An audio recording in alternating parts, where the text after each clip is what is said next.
Բարի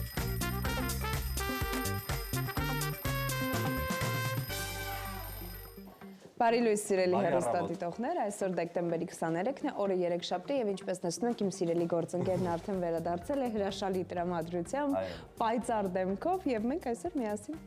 շարունակելու ենք եւ սկսելու ենք եւ շարունակելու ենք եթերը։ Ես կասեմ Buenos Dias, որովհետեւ այդ ազդեցության տակ եմ, բայց այո, առավոտը միասին միշտ բարձր տրամադրությամբ եւ լի դրական էներգիայով պետք է սկսել։ Տարվա ավարտին հաշված օրեր են մնացել, մեր հյուրաշատ ու հագեցած եթերներն էլ հաջորդում են միմյանց։ Ես մի փոքր առաջ ընկա եւ մինչեւ նոր տարին իմ արձակուրդները վայելեցի, թեպետ կունենամ երկրորդ հնարավորությունը տարվա ավարտին ամանորին ունենալ արձակուրդներ եւ ինչու ոչ էլի լավ ժամանակ անցկացնել։ Քեզ տեսնենք Արման, քեզ տեսնենք բայց դեռ տարին չի ավարտվել։ Կհետևենք, այո, տարին չի ավարտվել։ Ես խորհուրդ եմ տալիս միանալ։ Ես մեծ սիրով,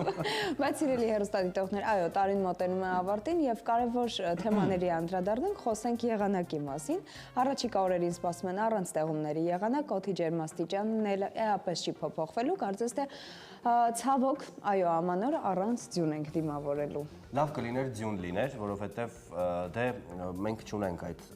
ծովեզրը, ծովային հատվածները, որ գոնե եղանակը տաք լիներ, ասենք, հա, տրոպիկ արևադարձային վիճակներում ենք, ինչ ափսոս։ Ձյան սիրահարները մի փոքր կտխրեն, բայց միգուցե հաջորդ շաբաթ արդեն տեղումներ լինեն, ով գիտե, այս շաբաթ միանշանակ ունենալու ենք չոր եւ արևոտ, ամեն դեպքում դեկտեմբեր։ Շարունակելով մեր եթերը, պատմենք այն ամենի մասին, ինչը հրաշալի է եւ հրաշալի ժամանակ անցկացնելը մտերիմների հետ ել ավելի լավ գաղափար։ Այո, եւ հրաշալի երեկո անցկացնելու համար այլևս պետք չէ մտածել, ամեն օր շոու ծրագրեր, կենթանի երկու պար, բարձր տրամադրություն եւ համեղ խոհանոց։ Այս ամենը մեկ վայրում, Park Bridge-ում։ Park Bridge-ը ձեր կորպորատիվ եւ տոնական երեկոները կդարձնի իսկապես անմոռանալի։ Նվիրեք ձեր թիմին կամ հյուրերին մթնոլորտ, որտեղ յուրաքանչյուր պահ վերածնվում է եւ վերադառնում է տոնի։ Տարվա լավագույն առաջարկը հատուկ ձեզ համար Park Bridge-ից։ Օգտագործեք ձեր հրաշալի հնարավորությունը անցկացնել ձեր տոները Park Bridge-ում եւ օգտվելու համար զանգահարեք 094 38 06 06 հեռախոսահամարով։ Դե արդեն գիտեք թե որտեղ կարող եք անցկացնել ցանկացած հիշարժան առիթ։ Իսկ հիմա առաջարկում ենք պատմել, թե ինչպիսի եթեր ենք ունենալու, սիրելի հեռուստադիտողներ, իհարկե գիտենք, որ լավ տրամադրությունը եւ մեր բովանդակալից եւ լավագույն ավանդույթները միանշանակ երաժշտությամբ է շարունակվում եւ բարձր տրամադրությունը ապահովում նաեւ քաղցր մեր համեղ գործընկերը, բայց այսօր գերհագեցած եթերը եւ մի փոքր փոփոխվում է մեր եթերի հունը։ Եվ այսպես, էներգիայով լի օր սկսելու համար մենք առաջարկում ենք շոկոլադ, որը բարձրացնում է տրամադրությունն ու ապահովում էներգիա։ Ամեն օր հենց այդպես ենք անում, ձեզ էլ խորհուրդ ենք տալիս օրը սկսել համեղ շոկոլադով։ Այո, իսկ մենք սիրով ներկայացնենք մեր գործընկերոջը Ժակուր Շուշուկյանի գործարան, որը ներկայացնում է քաղցրավենիքի եւ նրբահամ կոնֆետների լայն տեսականի խրթխրթան թխված կաբլիկներից մինչեւ հատընտիր շոկոլադների բազմազան տեսականի, բացառապես անարատ հումք, թարմ բաղադրիչներ եւ ժամանակակից տեխնոլոգիաներ։ Ամեն կոնֆետ հիշեցնում է փոքրիկ պատմություն։ Ցանկանում ենք առանձնացնել արևադարձային աշխարհը հիշեցնող կոկոսի նուրբ համով շոկոլադապատ կոկո ջամբոն։ Իրական էներգիայի աղբյուր Drive Vkusan, գետնանուշի, փափուկ կարամելի եւ շոկոլադի իդեալական համադրությամբ եւ բոլորի սիրելի քվեստը՝ նուգա կարամել եւ շոկոլադե գլազուր։ Քաղցրություն, որը պարգևում է էներգիա եւ լավ տրամադրություն։ Ընտրեք ձեր սիրելի համը եւ վայելեք ամեն պահը, սիրելի հեռուստադիտողներ, իսկ մենք համառոտ պատմենք օրվա թեմաների մասին։ Նախ մեր հյուրերի հետ կզրուցենք առաջին անգամ հայերեն թարգմանված Կարլ Ֆլեշի ջութակ նվագարանի արվեստ աշխատության մասին, որը բացառիկ դասագիրք է եւ այժմ հասանելի է բոլոր նրանց, ովքեր ցանկանում են տիրապետել գործիքին։ Առավել մանրամասն իհարկե կպատմեն մեր հյուրերը, այնուհետև տաղավարում կհյուրընկալենք Մանթաշյանց գործարարների ակումբի համահիմնադիր նախագահ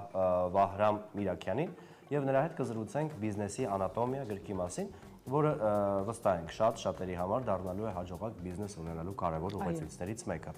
Հեղինակի հետ կզրուցենք ինչպես գրքի, այնպես էլ մի շարք հետաքրքիր հարցերի շուրջ։ Իսկ հետո մեր հյուրերի հետ զրուցելու ենք Հրաչյա Ղափլանյանի անվան դրամատիկական թատրոնի սպասված առաջնախաղի մասին։ Դեկտեմբերի 26-ին թատրոնի բեմում կկայանի փոքրիկ իշխանը ներկայացման պրեմիերան, որը միանգամայն այլ ձևաչափով է լինելու, բայց մենք հիմա փակագծեր չենք բացի, դրանք կթողնենք մեր հյուրերի հետ զրույցի ընթացքում ամեն ինչ կքննարկենք եւ ձեզ հասանելի կդարձնենք։ Այս զրույցների ընթացքում մենք իհարկե մեր մշտական էջերը կթերթենք, շաբաթվա մշակութային իրադարձություններին կծանոթանանք, կպարզենք ինչ է կատարվում եւ իհարկե խոհանոցում այսօր ունենք անակնկալ։ Այո, այսօր ունենք խոհանոցային հետաքրքիր իրադարձություն եւ այսպես Սաթենիկին է միացել եւ շատ համեղ,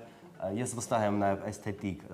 նախաճաշ է պատրաստել իրեն հարմար եւ համապատասխան սիրված դերասանուհի եւ մեր լավ ընկեր Յուլիա Ֆինկը։ Վստահ ենք, որ Սաթենիկն ու Յուլիան շատ համեղ ու յուրահատուկ նախաճաշ են առաջարկելու մեզ, բայց մինչև նրանց ողջունելը ունենք համեղ գործընկեր, որոնց պետք է սիրով անդառնալ։ Մսամթերքի շուկայում բացարձակ առաջատար Աթենք ընկերությունը 1 տասնամյակից ավել է, ինչ առաջատար է նաև Հայաստանում կիսաֆաբրիկատների ամենալայն արտադրության ոլորտում։ Սա նշանակում է, որ Աթենքը ստեղծում է առավել լայն ընտրության հնարավորություն ընտանիքի բոլոր անդամների համար, ովքեր ունեն տարբեր նախասիրություններ։ Վերջերս շուկայում են հայտնվել նաև Աթենքի հավինագետների բազմազան տեսականին եւ այն միանգամից սիրվել է սպառողների կողմից։ Ընդգծենք, որ Աթենքի հավինագետները պատրաստվում են բացառապես հավի կրծքամսից։ Հավինագետների յուրաքանչյուր տուփ պարունակում է մինչև 47.6 գրամ սպիտակուց, ինչը նշանակում է, որ այն ունի սննդային բարձր արժեք եւ հարմար սնունդ է սպորտով զբաղվողների եւ պարզապես իրենց սննդակարգին հետևող ընտանիքների համար։ Տարբեր համային նախապատվություններ ունեցող մարդկանց համար Աթենքն առաջարկում է հավինագետների տարբեր համային տեսականին։ Դասական, պանրով, կծու, խրթխրթան, խոզապուխտով, ինչպես նաև ունի հավի ձողիկների դասական տարբերակ։ Յուրաքանչյուր նագետ փափուկ է եւ նուրբ, իսկ արտաքին շերտը պատված խրթխրթան պաքսիմատով։ Դե իսկ Աթենքի հավինագետների պատրաստումը տևում է ընդամենը 4-ից 6 րոպե։ Աթենքի հավինագետները կարելի է դարձնել եւ հիմնական ուտեստ, եւ օրինակ կինոդիտման կամ ընկերական հանդիպումների անբաժան խորտիկ։ Քանի որ այն հեշտ է պատրաստվում եւ ընկերական հանդիպումները դարձնում ել ավելի հետաքրքիր եւ ժամանցային։ Կարծում եմ, որ հիմա ճիշտ պահն է տեղափոխվելու խոհանոց, ողջունելու մեր երկու գեղեցկուհիներին, հասկանալու համար, թե այսօր ինչ ենք մենք համտասելու մեր նախաճաշի ժամին։ Բարի առավոտ։ Սաթենիկ, բարի առավոտ։ Բարի լույս։ Բարի լույս, Յուլիա ջան, բարի լույս։ Նախ շնորհակալ ենք, որ հյուրընկալվել ես մեզ։ Այս խոհանոցը քո հարազատ խոհանոցն է, այստեղ տարիներ շարունակ դու կարողացել ես համեղ կերակուրներ պատրաստել հեռուստադիտողների համար։ Յուլիան ոչ միայն հաղորդավարուհի է, դերասանուհի է, նաև թատերական հետաքրքիր կյանք է այս պահին վարում, որը մենք պատրաստման ընթացքում իհարկե կզրուցենք, կբացահայտենք։ Հիմա հեռուստադիտողներին ասենք, թե ինչ ենք այսօր պատրաստելու։ Նախ ասեմ, որ շատ ուրախ եմ այստեղ նորից գտնվել, կարոտել էի այս տաղավարը, միանգամից մտա եւ զգացի այդ կարոտը, երբեմն հիշում եմ, իսկ այսօր մենք պատրաստելու ենք ամանորյա թխված քաբլիթներ։ Ինչ է հարկավոր, ինչ բաղադրիչներ են մեզ պետք։ Շերտավոր խմոր, դարչին, շաքարավազ, ջեռոց միացված։ Նարինջ խնձորը արդեն հավելում է թեյի տեսքով։ Շատ բարի։ Այստեղ մենք ունենք երկու տեսակի դարչին, 4 տեսակը եւ փափուկ, որն ենք մենք օգտագործելու։ Մենք օգտագործելու ենք այս տեսակը թխված քաբլիթի մեջ, իսկ այս տեսակը արդեն թեյի մեջ։ Այսպիսի փունջ ենք պատրաստելու ամանորյա թեյի։ Շատ բարի, քանի որ ժամանակը սող է, եթերային է, այդ իսկ պատճառով մենք շերտավոր խմորը արդեն պատրաստի տարբերակն ենք վերցրել, նրանք ովքեր ունեն ժամանակ, չեն աշխատում, տնային տնտեսուհիները, տատիկները կարող են շերտավոր խմոր շատ բարդ է պատրաստել, Սաթեն, ես փորձել եմ եւ մյուսօրը ձեռքերս չէր աշխատում։ Թևերս բռնվել են։ Մեր տատիկները կամ մայրերը ինչ ուժ ունեն գրտնակի հետ այդ բարդ պատրաստվող պրոցես է խմորը։ Այո, բայց ամեն դեպքում այս տարբերակը կա, հեշտացված է, կարող եք գնել եւ պատրաստել։ Յուլիա, այո, դու գեղեցկությունը ապահովում ես ոչ միայն ես ստեն կնետեմ, թատրոնում, դու թատրոնում ինչ ես անում, ստեղծագործում ես, մթնոլորտ ես ստեղծում, ժամանակաշրջան ես փոխում, դրա հետ զուգահեռ կարողանում ես ընտանիքում այդ գեղեցկությունը ապահովել, թե պարզապես տունը քեզ համար այն վայրն է, որ կարող ես գալ, հանգստանալ, երեխաներին վայելել, սիրել, դասիրակել։ Դե երեխաների հետ մի քիչ դժվար է հանգստանալ այս շրջանում, որովհետև դեռ փոքր են, բայց փորձում եմ ամեն դեպքում տանը ավելի հանգստանալ եւ իրենց հետ ժամանակ անցկացնել։ Թատրոնում կարելի է ասել շատ բաներ եմ անում եւ նաեւ հիմա արդեն ներկայացման մեջ եմ զբաղված որպես դերասանուհի եւ հագուստների ձևավորում եմ անում, այս տարի նաեւ թատրոնի ֆոյեի ձևավորումն եմ արել ամանորյա, Այսպես տարբեր բաներով եմ զբաղվում, հետաքրքիր ժամանակ։ Շատ կարելի է, այո, ստեղծագործական փուլ է։ Ասեցի երեխաներ, իդեպ, եթե չես փորձել երեխաներին հյուրասիրել Աթենքի կողմից առաջարկված նագետները, շատ հետաքրքիր է։ Երեխաները շատ են սիրում եւ հենց Աթենքի նագետներն են սիրում։ Իսկ այն ծնողները, մայրիկներ, եթե չեք փորձել, չեք տվել ձեր երեխաներին, խնդրում եմ, այս պահին լսում եք մեզ, վայելում եք մեր եթերը, այնուհետև գնում եք խանութից եւ պատրաստում եք, որի համար 4-ից 6 րոպե հարկավոր։ Մսամթերքի շուկայում բացարձակ առաջատար Աթենք ընկերությունը 1 տասնամյակից ավել է ինչ առաջատար է նաև Հայաստանում կիսաֆաբրիկատների ամենալայն արտադրության ոլորտում։ Սա նշանակում է, որ Աթենքը ստեղծում է առավել լայն ընտրության հնարավորություն ընտանիքի բոլոր անդամների համար, ովքեր ունեն տարբեր նախասիրություններ։ Վերջերս շուկայում է հայտնվել նաև Աթենքի հավին ագետների բազմազան տեսականին, եւ այն միանգամից սիրվել է սպառողների կողմից։ Ընդգծենք, որ Աթենքի հավին ագետները պատրաստվում են բացառապես հավի կրծքամսից։ Հավի նագետների յուրաքանչյուր տուփ պարունակում է մինչև 47.6 գրամ սպիտակուց, ինչը նշանակում է, որ այն ունի սննդային բարձր արժեք եւ հարմար սնունդ է սպորտով զբաղվողների, պարզապես իրենց սննդակարգին հետևող ընտանիքների համար։ Տարբեր համային նախապատվություններ ունեցող մարդկանց համար Աթենքը առաջարկում է հավի նագետների տարբեր համային տեսականի։ Դասական, պանրով, կծու, խրթխրթան, խոզապուխտով, ինչպես նաև ունի հավի ձողիկներ, դասական տարբերակը, յուրաքանչյուր նագետ փափուկ է, նուրբ է, իսկ արտաքին շերտը պատված է խրթխրթան պաքսիմատով, դե իսկ Աթենքի հավի նագետների պատրաստումը տևում է ընդամենը 4-ից 6 րոպե։ Աթենքի հավի նագետները կարելի է դարձնել եւ հիմնական ուտեստ եւ օրինակ կինոդիտման կամ ընկերական հանդիպումների անբաժան խորտիկ, քանի որ այն հեշտ է պատրաստվում, ընկերական հանդիպումները դարձնում են էլ ավելի հետաքրքիր եւ էլ ավելի ժամանցային։ Այո, դու արդեն անցել ես աշխատանքի, ես հիմա կփորձեմ քեզ օգնել, բայց մինչ այդ կներկայացնեմ Մարանիկի կողմից առաջարկված դարչինը, որը օգտագործելու ենք այսօրվա մեր համեղ թխվածքաբլիթի մեջ, տեսականի ձեր էկրաններին է ամբողջ։ Ես էլ սիրով իհարկե ներկայացնեմ Մարանիկի եւ դարչինը համեմունքները եւ մնացածը, որը ձեր էկրաններին են։ Սիրելի հեռուստադիտողներ, հավատարիմ մնալով մարդու կյանքը վառ զգացողություններով համալրելու առաքելությանը սպառողներին ենք ներկայացնում համի իսկական հրավառություն։ Մարանիկ ապրանքանիշ կատարելության ճանապարհին կարևորում է ամեն մանրուք, բաղադրիչների ընտրությունից մինչև արտադրական գործընթացը, որակի խիստ վերահսկողություն, արդյունքում ստեղծվում է արտադրանք, որը լի է անկրկնելի, քիմքին հաճելի, յուրահատուկ համերով, ոչ միայն արտադրանք, այլ պատմություն, ոչ միայն համ, այլ մշակույթ, ընտրյալ հատիկ, համի գաղտնիք, Մարանիկ։ Ինչ է հարկավոր խմորը բացելուց հետո, Յուլիա։ Այսպես փորձում ենք ավելի հավասար բացել, որովհետև երկու կողմից պետք է իրեն փաթաթենք։ Նաև մենք առանձին տարայի մեջ պետք է շաքարավազը եւ դարչինը միացրենք, ամուսնացնենք եւ այսպես խմորի վրա իրեն ցանենք եւ process-ը արդեն կարծում եմ ցույց կտանք, թե ինչպես է անելու։ Շատ բարի։ Այդ դեպքում մենք քանի որ ասացինք ինչ բաղադրիչներ են հարկավոր, պատրաստման ընթացքը բանավոր ասացինք, կարող եք երկրորդ միացման ընթացքում մեզ հետ զուգահեռ պատրաստել Ես մոռացա նշել, որ անպայման վանիլին էլ պետք է ավելացնենք, որպեսզի ավելի համեղ եւ ամանորյա բուրի։ Ահա, վերջ։ Դա էլ որոշեցինք, պայմանավորվեցինք։ Ես հիմա դարակից կհանեմ։ Արման, Լիլիթ, խոսքը ձերն է։ Շնորհակալություն Սատ, շնորհակալություն Յուլիա, այո, այսօր հետաքրքիր ամանորյա թխվածքաբլիթներ ենք համ տեսելու, ինչպես հասկացանք։ Կվայելենք այդ, այո, ինչի համար շատ ուրախ ենք եւ կվայելենք, իսկ մենք շտապենք ներկայացնել մեր գործընկերոջը, որպեսզի տեղափոխվենք մեր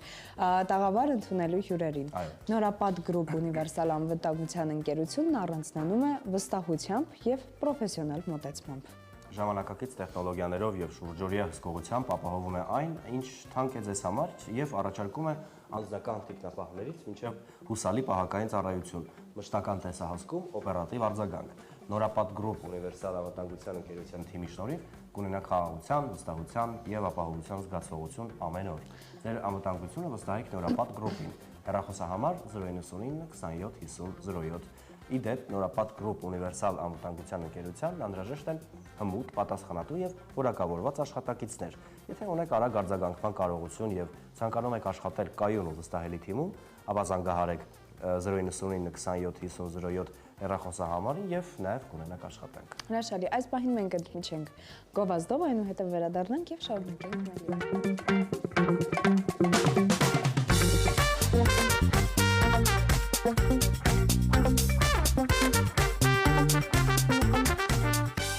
Բարի առավոտ, սիրելի հեռուստադիտողներ, մենք այսօր մշակութային եւ կրթական անդրադարձ ունենք եւ առաջին անգամ հայկական կատարողական արվեստի պատմության մեջ հայերեն է թարգմանվել Կարլ Ֆլեշի մոնումենտալ եւ շրջադարձային ջութակը նվագելու արվեստը աշխատությունը, այն ջութակահարների կրթությանը վերաբերվող հիմնարար դասագիրք է, որը պատասխանում է գործիքին տիրապետելու բոլոր հարցերին։ Այս կարևոր աշխատության հայերեն հրատարակչության բացառիկ հնարավորության եւ այն կյանքի կոչելու մասին մենք կզրուցենք մեր հյուրերի հետ, ովքեր արդեն տաղավարում։ Այո, տաղավարում են ջութակ նվագելու արվեստը, դասագրքի գերմաներեն նոր հրատարակության խմբագիր, ջութակահար Մաքսիմիլիան Սիմոնը, good morning եւ բարի առավոտ։ Եվ ձեռնարկի հայերեն թարգմանիչ, գլխավոր խմբագիր, ջութակահար Դետմոլդի կոնսերվատորիայի պրոֆեսոր Արամ Բադալյանը։ Բարի առավոտ։ Բարի առավոտ։ Շնորհակալ ենք հյուրընկալվելու համար եւ իսկապես շատ հետաքրքիր աշխատության մասին ենք զրուցելու, որը որ հստակ մասնագետներ է պահանջում, այսինքն ջութակահարներ այս դեպքում, երաժշտության ասպարեզում եւ վուալյա, մենք ունենք արդեն ուղեցույց գիրք ջութակահարի մասին, հա, որպես այդպեսին, որը որ պետք է տիրապետի գործիքին կամ արդեն տիրապետում է եւ ուզում է իր մասնագիտությունը որպես այդպեսին ավելի կատարելագործել։ Ինչպիսի գիրք է, ինչ աշխատություն է եւ ինչպես եղավ այս գրքի հայերեն հրատարակության գաղափարը։ Նախ շնորհակալություն մեզ հյուրընկալելու համար։ Սիրով։ Գիրքը հրատարակվել է Բեռլինում, իրական գիրքը գրվել է Կարլ Ֆլեշի, որը մեծ ջութակի մանկավարժ էր եւ ջութակահար հայտնի, երկու մեծ հատորներով, որը 2000 թվականի վերջին Մաքսիմիլիանը եւ իր գոլեգան նույն նվագախմբից խմբագրել են նոր լեզվով, որտեղ հին գերմաներեն էր դժվար հասկանալի։ Նոր լեզվով Շիլլերի գերմաներենով եւ ավելի շատ Բերթոլդ Բրեխտյան ավելի նոր հասանելի գերմաներենով, ավելի նոր ժամանակների համար։ Միտքը հայերեն թարգմանելու եկել էր հենց Մաքսից, որտեղ Մաքսիմիլյանն եկել էր Հայաստան վարպետության դասերի, եւ շատ հրապուրվել էր Հայաստանը, որի համար մենք բոլորս շատ շնորհակալ ենք։ Թարգմանել գիրքը հայ ջութակահարների, հայ ջութակային դպրոցի համար, որտեղ Հայաստանում իրականում առաջին դեպքն է նմանատիպ գիրք հայերեն թարգմանելու, մի ամբողջ դպրոց, որտեղ գիրքը մոտարապես 400 էջ է եւ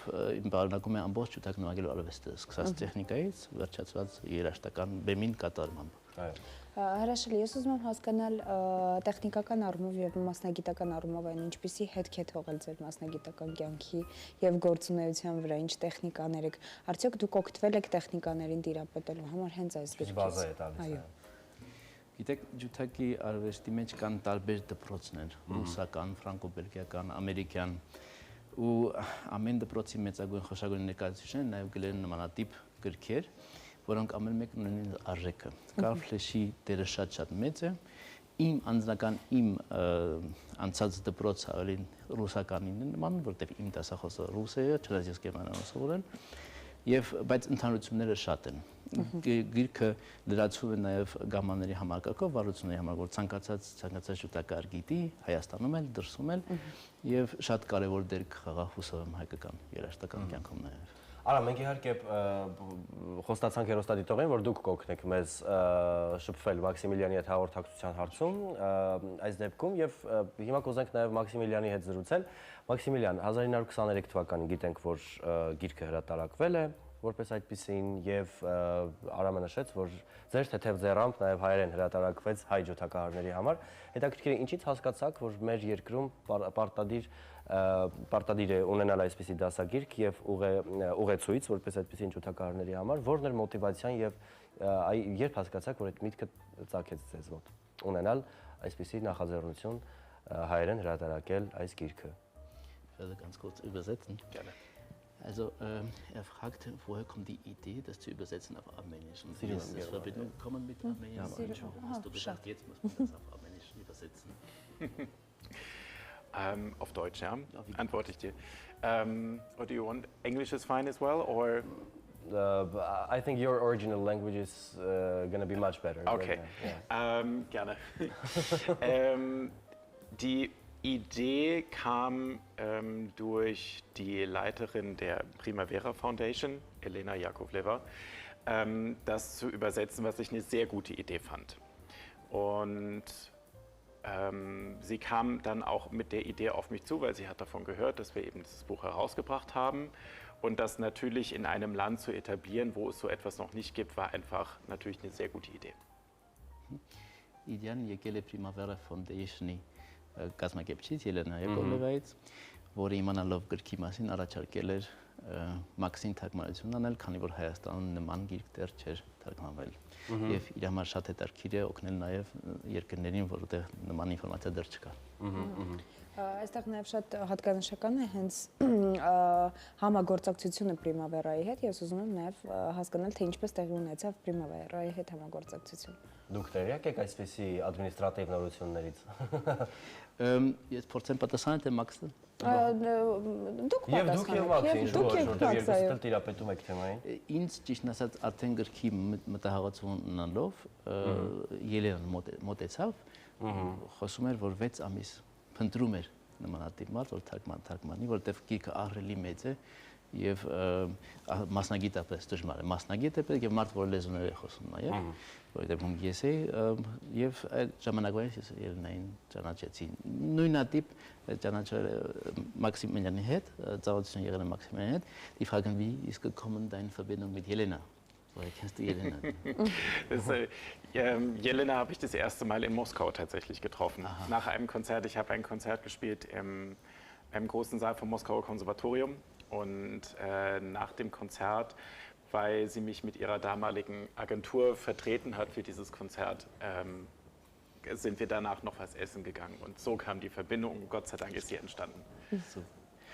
Ելենային Մաքսիմյանը առաջին անգամ հանդիպել է Մոսկվայում համերգից հետո, որտեղ Ելենան աշխատել է Մոսկվայում որպես կոնցերտ ագենտ եւ համերգից հետո, քանի որ կազմակերպվել է Ելենայի կողմից համերգ, իրենք ծանոթացել են։ Ահա, շատ հետաքրքիր է, բայց նաեւ այս գրքի ձեռնարկից զատ, բայց նաեւ համահունչ եւ համապատասխան նույն խորագրով ջութակ նվագելու արվեստը դեկտեմբերի 24-ին Արամ Խաչատրյան համերգասրահում սպասվում է համապատասխան համերգ ծրագիր, հետաքրքիր է եւ նաեւ դուք եք հանդես գալու որպես այդպեսին նաեւ Մաքսիմիլյանը։ Այո, ահա, հրաշալի է։ Դե պատմեք, խնդրեմ նաեւ այս համերգի մասին, ինչպեսի կոնցերտ է սպասվում ջութակասեր հայ հանդիսատեսի համար։ Քանի որ ես էլ Մաքսիմիլյանը ջութակահարներ ենք, ակտիվ ջութակահարներ ենք, մենք ներկայացնում ենք գիրքը ամսի 24-ին, Ֆիլարմոնիայի դահլիճում ազգային ֆիլարմոնիայի հետ դիրիժորը կլինի Էդվարդ Տոպչյան, որի համար երկուսը շատ երջանիկ ենք, որ երկուսը առաջին անգամ ենք նվագելու ֆիլարմոնիկի հետ եւ Էդվարդ Մայստրո Տոպչյանի հետ։ Այո։ Եվ ներկայացնում ենք գիրքը կլինի նաեւ հանդեսի համար կարճ ներկայացում, գիրքը որտեղից է եղել, կար ֆլեշի մասին, ինֆորմացիա եւ դրանից հետո Մաքսը կատարի Կոլնգոլդի ջութակի կոնցերտը, որից հետո ես նաև Բրուխի ջութակի կոնցերտը։ Դրանից հետո հանդիսատեսին սպասվում է մի փոքրիկ անակնկալ մեր երկուսի կատարմամբ։ Մաքս, ինչպեսի զգացողություններ է ունենալ մեր ֆիլարմոնիկի հետ համատեղ համերգային ծրագիր, նվագեք միասին, սա ինչպեսի զգացողություններ է կամ արդյոք առաջին անգամ է ձեզ մոտ թե ոչ։ Bist du erstes Mal mit der Philharmonie hier mit Edward Topchan und wenn ja und wenn nicht, wie ist dein Gefühl dazu? Also wie findest du das? Ja, es ist das erste Mal, auch das Stück, das Concord-Violinkonzert ist für mich auch eine Premiere. Von daher ist es natürlich nochmal besonders aufregend und ich freue mich echt sehr. Ich freue mich auch gleich auf die Probe und hoffe natürlich, dass wir auch nochmal zusammenarbeiten können. Առաջին անգամ եմ Մաքսի համար ֆիլարմոնիկի հետ եւ Էդվարդ Տոպչյանի հետ եւ Կոնգոլդի կոնցերտն էլ առաջին անգամ նվագելու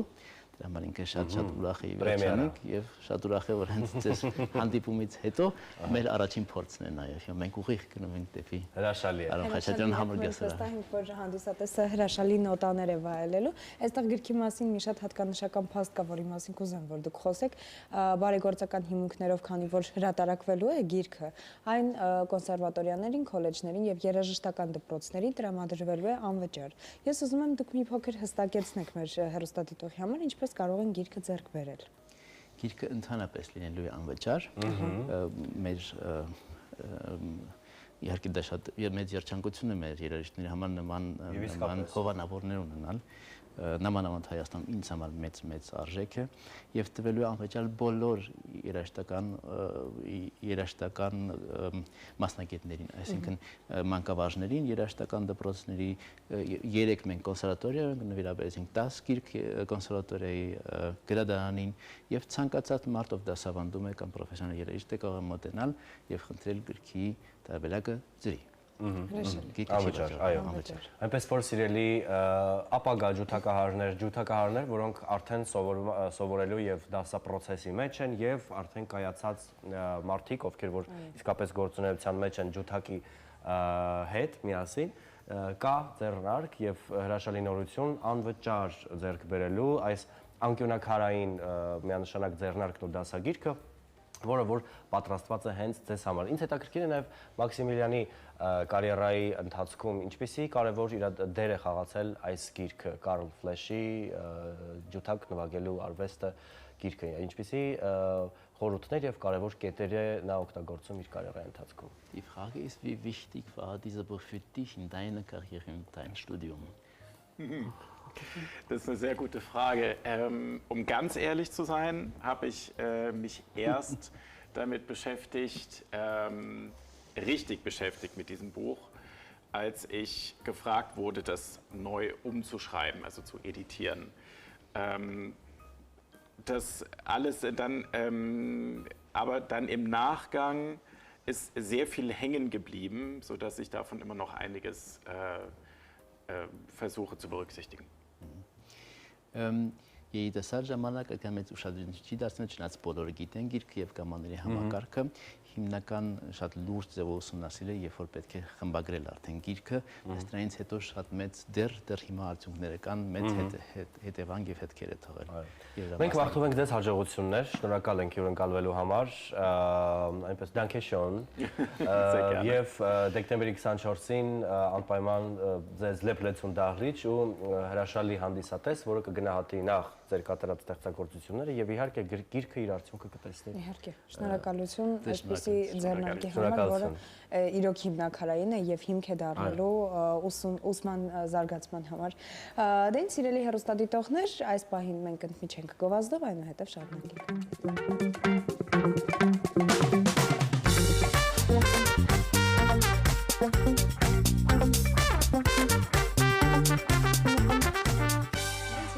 Դիտողներ վերադարձանք, այս պահին առաջարկում ենք Ստաթենիկի առաջարկած յուրաքանչյուր Բաղադրատոմսին հետևել, որը այլ ավելի համեղ է դարձնում անփոխարենելի Մառանիկի համեմունքները եւ հավատարիմ մնալով մարդու կյանքը վառ զգացողություններով համալրելու Առաքել Լուսյանը սպառողին ենք ներկայացնում համի իսկական հրավառություն Մառանիկ ապրանքանիշը։ Կատարելության ճանապարհին կարևորում է ամեն մանրուք բաղադրիչների ընտրությունից մինչև արտադրական գործընթացը եւ որակի խիստ վերահսկում։ Արդյունքում ստեղծվում է արտադրանք, որը լի է անկրկնելի եւ քիմքին հաճելի յուրահատուկ համերով։ Ոչ միայն արտադրանք, այլ պատմություն, ոչ միայն մշակույթ, համ այլ մշակույթ, ընտրյալ հատիկ, համի գաղտնիք, Մառանիկ։ Այո, հիմա շարունակելով մեր հետաքրքիր եթերը, այս պահին տեղափոխվենք խոհանոց եւ տեսնենք, թե ինչ է կատարվում այնտեղ, ինչ մանրամասներ կպատմեն մեզ Ստաթենիկը եւ Յուլիան։ Այո։ Սաթ Յուլիա։ Այսօր մեր բարելիսյան խոհանոցի հյուրն է Յուլիա Ֆինկը, ում հետ մենք պատրաստում ենք շատ համեղ նոր տարվա համար նախատեսված աղանդեր։ Յուլիա, հեռուստադիտողներին մեկ անգամ եւս ասենք բարի լույս, ովքեր հենց նոր միացան։ Այս շաբաթվա ընթացքում սիրված, սպասված հյուրեր ենք ունենալու, այսօր Յուլիան է, ինչ ենք անում։ Եվ այսպես շերտավոր խմորը բացեցինք, խառնեցինք շաքարավազը, դարչինը եւ վանիլինը, այսպես տարածում ենք շերտավոր խմորի վրա, հետո երկու կողմից պետք է այսպես հավաքենք։ Ահա։ 1, Եվ նաև այս կողմից պետք է միացնենք իրար։ Յուլիա, Փորձենք, այո։ քեզ ավելի մոտ է բեմը, թե տեսախցիկը։ Ոյ, չգիտեմ։ Բարդ հարց տվեցի։ Այո։ Տեսախցիկի առաջ, այսինքն երբ որ կոնկրետ նկարահանման ընթացքում եմ, ոչ թե այսպես հյուրի կամ ինտերվյուի կարգավիճակում, ինձ ավելի հեշտ է։ Բեմը մի քիչ ավելի բարդ է, մանավանդ որ երկար ժամանակ չեմ խաղացել։ Եղել եմ թատրոնում, զբաղվել եմ ինչ-որ գործերով, հագուստների, բայց կոնկրետ դեր չեմ խաղացել շատ երկար ժամանակ եւ հիմա այսպես մի թեթև վախուն եմ բեմից։ Վստահ եմ, որպես դերասանուհի բեմ բարձրանալուն պես հանդիսատեսի այդ 4-րդ պատը աստվածը զգալուն պես անմիջապես վախն անցնելու եմ։ Հավատացնում եմ, վստահ եմ գոլեգաները, ովքեր այդ պահին քեզ հետ բեմում են, նրանք էլ կփաստեն, որ Յուլիա լրիվ կմոռանաս այդ վախի մասին, այդ անհանգստության մասին, իհարկե անհանգստությունը միշտ բեմից առաջ է լինում։ Այդ սրտի թրթիռը չես հասկանում ինչ է կատարվում քեզ հետ, դա մենակ դերասանը կարող է հասկանալ, մինչև բեմ բարձրանալը ինչ է լինում քեզ հետ։ Ադրենալին է բավականին ուժեղ, այսպես։ Այո։ Հոգնած գալիս ես տուն։ Ինչ ես անում, որ հանգստանաս։ Արդյոք հանգստանում ես, հասցնում ես։ Որովհետև քեզ զբաղված ես, երեխաներին եմ դիմավորում, երեխաներով եմ զբաղվում, կերակրում, հետո պարտադիր արդեն քնելու ժամին պատրաստվում եւ իրենց կողքին եմ լինում պարտադիր քնելուց առաջ, իրենք առանց ինձ չեն քնում։ Հերթով ամեն երեկո այսպես կռիվ է դու երեք իմ հետ ես նստել, չէ, դու Լեոյի հետ ես նստել, չէ, Մուշոյի հետ ես նստել, իմ հետ պետքա նստես, իր հետ երկու անգամ ես նստել, մինչև ես քնել եմ այսպես, մինչև քնում են, հետո արդեն մի թեթև սենց հեռախոսի ինչ որ բաների մեջ, որովհետև քանի որ ժամանակ չունեմ հանգստանալու, փորձում եմ մի քիչ հանգստանալ հեռախոսի մեջ, ինչ որ հետաքրքիր բան նայել, բայց դա էլ հասկանում եմ, որ ուշ եմ քնում ավելի, բայց դա իմ հանգստի ժամն է, այսպես լռության, հանգստության, յոգայի ժամակերման։ Այո։ Կա ինչ-որ բան, որ փոխարինում է, օրինակ էներգիան, դու որտեղից ես վերցնում։ Աշխատանքից, ստեղծագործական աշխատանքից։ Հասկանալի։ Շատ եմ սիրում Ինչը ստեղծագործել։ կպատրաստվի մեր քաղցրավենիքը, թխված քաբլիթը, ես քեզ առաջարկում եմ նման քաղցրություն։ Մեր գործընկերն է, Շակոյի կողմից առաջարկված խրթխրթան թխված քաբլիթներ, ինչև դու կընտրես, տեսականին ամբողջ էկրաններին կլինի, ես էլ սիրով կներկայացնեմ, ես էլ իմ սիրելի տարբերակը կվերցնեմ։ Սիրով ցանկանում եմ ներկայացնել մեր գործընկերոջը, Ժակո Հրուշակեղենի գործարանը, որը ներկայացնում է քաղցրավենիքի, ներփահամ կոնֆետների լայն տեսականի, խրթխրթան թխված քաբլիթներից մինչև հատնտի շոկոլադների բազմազան տեսականի, բացառապես անարատ հումք, թարմ բաղադրիչներ, ժամանակակից տեխնոլոգիաներ, ամեն կոնֆետ հիշեցնում է փոքրիկ պատմություն, ցանկանում ենք առանձնացնել արևադարձային աշխարհը հիշեցնող կոկոսի նուրբ համով, շոկոլադապատ կոկո ջամբոն, իրական էներգիայի աղբյուր Drive Vkusan, գետանուշի փափուկ, կարամելի եւ շոկոլադի իդեալական համադրությամբ բոլորի սիրելի կվեստը։ Նուգա կարամել, շոկոլադագլազուր, քաղցրություն, որը պարգևում է էներգիա եւ լավ տրամադրություն։ Ընտրեք ձեր սիրելի համը եւ վայելեք ամեն պահը։ Իդեպ շատ գեղեցիկ է ստացվում։ Եվ այսպես Սրտիկի տեսքում ունի։ ներողություն, լայվ խակ։ Վրան ձու կամ որևէ բան քսելու ենք, թե ինքը կհասցնի կարմրել։ Քանի որ յուղոտ է խմորը, ինքը իրենով կարմրում է, այսպես ավելի Քանի րոպե ենք հեշտացնում է թողնելու գործը։ ջեռոցում։ Մոտավորապես կարծում եմ 15։ Այսպես գիտես, ես ամեն ինչ նագլաս միշտ խոհանոցում երբեք չեմ հետևում։ Այսպիսի մի հարց եմ ուզում քեզ հղել։ Գեղեցիկ աղջինակ այս պահին հեռուստացույցը միացրել է, մեզ է դիտում, քեզ ճանաչում է որպես դերասանուհի, հաղորդավարուհի, այս պահին թատրոնի դերասանուհի, ուզում է որոշել է դառնալ դերասանուհի։ Ինչ խորհուրդ կտաս, քանի որ արձակուրդի շրջանը շատերը մեզ առավոտյան դիտում են, դպրոցում չեն։ Ինչ խորհուրդ տամ։ Դա այնքան բարդ խորհուրդ է, ինչ մանավանդ դերասանության հետ կապված մի քիչ բարդ է։ Բայց ես համարում եմ, որ պետք է գնաս երազանքներիդ հետևից։ Այնինչ քեզ երջանկացնում։ Այո, ինչին հավատում ես, ինչից դու քեզ լավ ես զգում ինչից ջերմանում ես, որովհետև դա միայն օգնում է, որ դու ավելի լավը դառնաս եւ ավելի լավ ստեղծագործես, ավելի լավ աշխատես եւ ավելի լավ արդյունքի հասնես եւ ավելի շատ օգուտ բերես։ Ու դա կապ չունի դերասանության հետ, ընդհանրապես բոլոր մասնագիտությունների հետ դու ինչ ուզում ես, պետք է ձգտես եւ գնաս երազանքներիդ հետևից։ Շնորհակալ եմ։ Ուզում եմ ներկայացնել այս պահին մեր մյուս գործընկերոջը։ Զանգեզուրի թռչնաֆաբրիկան լայն տեսականի ունի, իսկ ամանորին կարող է գեղեցիկ այդ ամբողջական հավը ձեր սեղանը զարդարել։ Զանգեզուր թռչնաֆաբրիկայի անարատ բարձրորակ մսամթերքը պատրաստված է բնական պայմաններում, սիրով, պատասխանատվությամբ։ Եվ ահա Զանգեզուրի մաքրությունն արդեն Երևանում է։ Անարատ բարձրորակ թռչնամիս, սիրով պատրաստված Սյունիքի լեռներում, հավ, բդիկ, թևիկ, քարաչիկ, սիրտ եւ այլ տեսականի։ Զանգեզուր թռչնաֆաբրիկայի նոր մասնագիտացված խանութում Պարույր Սևակ 92 կոտորակ 6 հասցեում, այժմ արդեն նոր ռեբրենդավորված փաթեթավորմամբ, առաքումն ամբողջ Երևանում անվճար։ Զանգահարեք 041 01 01 42 Զանգեզուր թռչնաֆաբրիկա, մաքրություն, որը դառնում է վստահություն։ Իսկ մենք վստահեցնում ենք, որ շատ համեղ աղանդեր է մեզ սպասվում։ Մենք իհարկե թեյի հետ միասին կհասցնենք վայելել։ Նարինջն էլ կկտրատենք, խնձորը թեյի համար, որովհետև թեյ ենք պատրաստելու հետաքրքիր։ Խոսքը փոխանցենք Լիլիթին, Արմանին, որպեսզի նրանք շարունակեն, իսկ մենք նաև թեյը պատրաստենք։ Համեցեք։ Շնորհակալություն։ Ինչ լավ է, խնդրում եմ թեյ պատրաստելիս ինձ հաշվի առեք եւ ինձ էլ ընդգրկեք թեյախմության շարքերում։ Ես նույնպես դեմ չեմ լինի։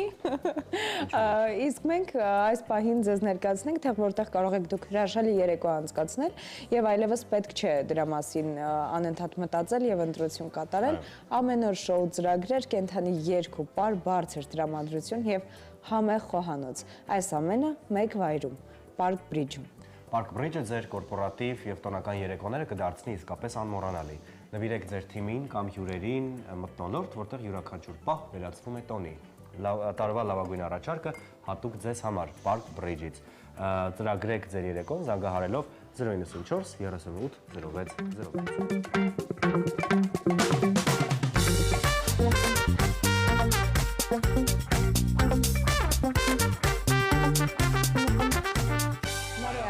Եվս մեկ անգամ ստացվում է շատ մշակութային, հատկապես այսօր գրականությունն է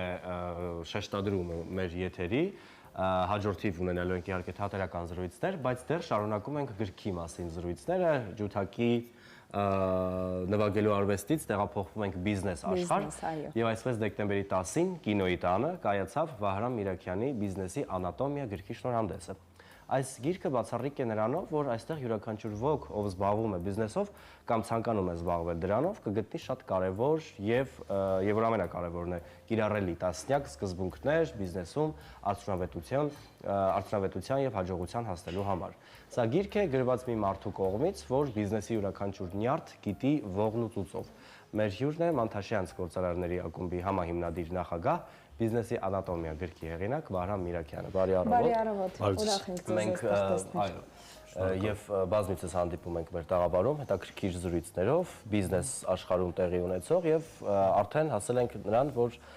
գիրք կա, ուղեցույց, որպես այդպեսին ձեռնարկ, որը որ կուղղորդի բիզնեսմեններին, որպես այդպեսին առավել արդյունավետ վարելու իրենց բիզնեսը։ Ինչի մասին է, ում համար է այս գիրքը։ Տեսեք, գիրքը նախորդ գրքից հետո նախորդ մոտ 10 տարի առաջ էր գրվել, նախորդ գրքից հետո ես այդպես ժամանակ առ ժամանակ մոտեցնաշումներ էի առնում այն թեմայով, ինչը որ կարծում էի, որ հետաքրքիր կլինի, որ կիսվեմ նաև մարդկանց հետ,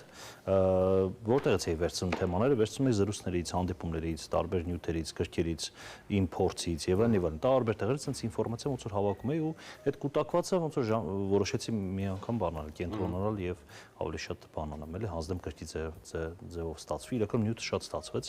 երկու գիրք նույնիսկ կարելի էր անել, երկրորդ մաստեր թողել եմ հետագայում տեսնենք, հետո ժամանակ լինի կենտրոնանամ երկրորդ մաստեր ամփոփեմ ու վերացեմ էլի գրքի, այդպես մի քանի բլոկնոտ նյութ է ստացվել գրված, ձեռագրով էի գրում ամեն ինչ, տենց ոնց որ կուտակվեց ու հետեւաբար անունը դրեցի անատոմիա ինչու, որովհետեւ տարբեր թեմաներով հատվածներ կա, այսինքն կա, չգիտեմ, անհաջողությունների մասին, կա բիզնես սկսելու մասին եւ այլն, այսինքն կամքի մասին։ Ինչ հասկանում, սա բիզնես պատկերացման կառուցվածք է, որպես այդպեսին, դրա համար երևի անատոմիա բիզնես ոլորտում արդյունավետության մասին ավելի շատ գնում ու տարբեր թեմաներ արդյունավետությունից ելնելով, ասենք մարքեթինգից սկսած մինչև ֆինանսներ եւ այլն, բայց իրականում ոչ միայն բիզնեսմենների, նաեւ ընդհանուր գլոբալ մարդու արդյունավետության մասն է։ Օրինակ, հատված կա, որը վերաբերվում է անհաջողություններին, ոնց վերաբերվում անհաջողություններին, չէ՞, ինչ սկզբունքներ կան, կամ հաջողությունը, դες գլուխ կար, որ հաջողություն եւ անհաջողություն միշտ իրար հետ են գալիս։ Ու այն մարդը, երբ որ այդ ամենը չի պատկերացնում, ասենք առաջին անհաջողությունից հետո հիասթափվում է, ասում է, ես անհաջողակ եմ, ինքնագնահատական ընկնում է եւ այլն, սկսում է այլ փորձեր չի անում այդ ոլորտում, հա, բայց այն մարդը, որ ի սկզբանե տրամադրված է, որ հաջողություն, անհաջողություն իրար հետ են լինելու։ Քո խնդիրն է նա, որ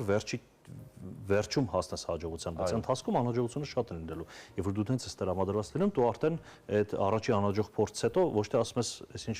վատ է ամեն ինչ, այլ ասում ես լավ, այս մեկ անհաջողությունը սովորեցինք, անցանք հաջորդին։ Այսինքն այդ օրինակ այդ սկզբունքը վերաբերում է մենակ բիզնեսին, թե չէ, ես չէ, այսինքն ամեն ինչին է վերաբերում։ Հետևաբար էս մենակ բիզնեսին չի վերաբերում, բայց պարզ է մեծ մասը ոնց որ ավելի շատ բիզնեսին վերաբերող թեմաներ են։ Պարոն Միրակյան, հենց այստեղ մի հարց առաջացավ ինձ մոտ։ Հետաքրքիր է, եթե չունես բիզնեսում արդյունք, ինչպես պահպանել այդ մոտիվացիան, որ ամբողջ ընթացքում լինես հենց գծի վրա ու չփոշմանես, որ օրինակ սկսել ես։ Երկու կետ կա, եթե արդյունք չունես, ուրեմն հարցն է, թե ինչու չունես, հա, ինչու չունես, եթե նույն սխալների պատճառով չունես, ուրեմն ինչ-որ բան սխալ ես անում, պետք է գնաս փորձես անել։ Արդյունք չունենալը նորմալ է, ուղղակի խնդիրն է, ինչքան ժամանակ արդյունք չունես, մեկ, երկրորդ էլ արդյունք չունենալը չի լինում։ Ինչ արդյունք չունել նկատի ունեք, շահույթ չունեք։ Եթե նկատի ունեք շահույթ չունեք արդյունք չունենալու տեսանկյունից, դա էլ է նորմալ, որովհետև նույն, չգիտեմ, Amazon-ը, Facebook-ը, այդ մեծ գիգանտ ընկերությունները 10-15 տարի շահույթ չեն ունեցել, բայց իրենց բիզնեսը շարունակել է աճել ու իրենք տեսլական են ունեցել, որ 10 տարի հետո կամ 15 տարի հետո ինչ-որ շահույթ են ունենալու։ Եթե հենց այս կոնցեպտով նայել, ինչպես պահպանենք մոտիվացիան, 15 տարի չունեն արդյունք, չունեն եկամուտ այս պահին, եթե ավելի ճիշտ կլինի, ինչպես չհրաժարվել այդ ամենից։ 15 տարի ու տեսլականը չի երևում, երբ ալնելու։ Եթե արդյունք չունեն տեսլականը չի երևում, երբ ալնելու արդյունքը դա ուրեմն մի քիչ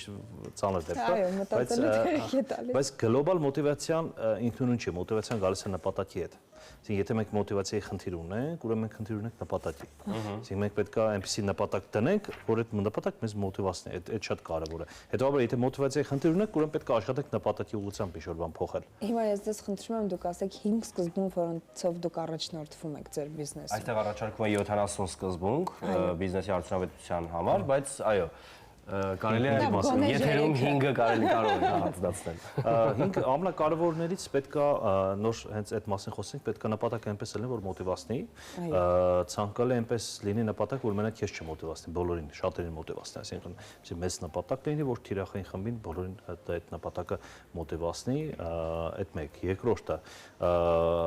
ավելի շատ կարևոր է ոչ թե ապրանքը, այլ կարևոր է թե ինչ խնդիրներ լուծում։ Այսինքն դու պետք է խոսես ավելի շատ ոչ թե ապրանքի մասին, այլ պետք է խոսես այն մասին, թե ինչ խնդիր ես լուծում, այսինքն դու պետք է կենտրոնանաս, դու ինչ խնդիր ես լուծում ու այդ խնդիր լուծելու պահանջարկը ինչքանով կա շուկայում։ Այդ ամենակարևոր կետերից մեկն է։ Երրորդ տարբերակը, որ ինչ էլ որ մտածենք, պետք է ամբիցիոզ լինի, օրինակ սկզբունքներից մեկը, որը նաև Մանթաշյանցի արժեքային կետերից մեկն է, ամբիցիոզությունը, որ պետք է մեծ լինել, ամբիցիոզ լինել, ինչի, որովհետև ամբիցիոզ նպատակը տաղանդավոր մարդկանց մոտիվացնում, որ միանան քո թիմին։ Եթե դու ամբիցիոզ նպատակ չես դնում, դնում ես նպատակ, որ չգիտեմ, տեխնիկայի խանութ բացեմ, Երևանում փող աշխատեմ, չէ, հեռախոս ծախեմ, փող աշխատեմ։ Դու չես կարող ամբիցիոզ թիմ ներգրավես։ Հետևաբար ու ինչն է հետաքրքիր, երբ որ ամեն ինչ սկսվում է նպատակից, երբ որ դու ամբիցիոզ նպատակ ես դնում, մեխանիկորեն ամբիցիոզ թիմը քո 4 բոլորը հավաքվում ու մեխանիկորեն քո մոտ հեշտանում է դա ամբիցիոզ նպատակին հասնելը։ Այսինքն, երբ որ ամբիցիոզ նպատակ չես դնում, դու չես էլ կարող հասնես։ Այսինքն, ամենասկզբից դրոշակ խփելն է։ Սենց ձևակերպում էլ դու այդ սարի գագաթին դրոշակ խփում ես, ասում ես ես ստեղ եմ ու այդտեղ մարդիկ սկսում են հավաքվել, էլի։ Այսինքն, երրորդ ամենակարևոր կետը այդ ամբիցիոզ նպատակ դնելն է։ Չորրորդ կետը երևի թե որ ես հաշվի եմ առնում, որ նոր էլի այդ մասին կարելի ասել խոսեցինք, որ անհաջողությունը դա հաջողության բան անբաժան մասն է, այսինքն մենք նույն ճանապարհն ենք։ Իրար հետ, հա։ Այսինքն այդ նորմալ է, որ անհաջողությունը շատ են լինում։ Ու պետք է չհիասթափվել, սովորել բոլոր անհաջողություններից։ Եվ 5-րդը ամենակարևորներից երևի պետք է մենթոր վերցնել այն մարդուն, ով որ այդ ճանապարհն արդեն անցել է։ Ես ուզում եմ, չգիտեմ, պայմանական բան ասեմ, ինչա, քաղցավնիկ արտադրեմ տարեկան ես ինչքանակի, ես պետք է գնամ խնդրեմ այն մարդը, որ իմ ուզածից 5 անգամ ավել արդյունքի հասե կամ 10 անգամ ավել, իրանից խնդրեմ որ դառնա մենթոր կամ խորհուրդներ տա եւ այլն։ Ասեմ որ մեծամասամբ չեն դեպք չէ որ հրաժարվեն։ Դից միշտ ասում են, հա մրցակիցը բա չեն օգնի բանման, այդպեսի դեպք չէ որ հրաժարվեն, որովհետեւ խորհուրդ տալը, կիսելը մարդու համար էլի կարևոր ոնց որ բաներից մեկն է, էլի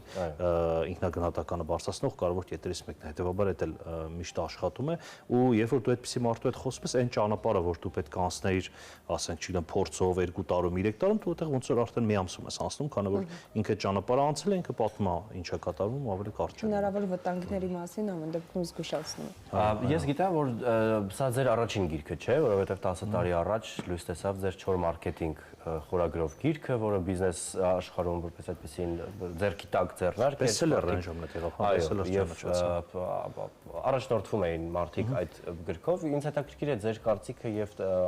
որպես այդպեսին մեկնաբանություն այս 10 տարիների ընթացքում ինչպիսի փոփոխություն է ունեցել բիզնես մտածողությունը, բիզնես աշխարհը եւ այդ փոփոխությունները ինչքանով են զետեղված արդեն բիզնեսի անատոմիայում։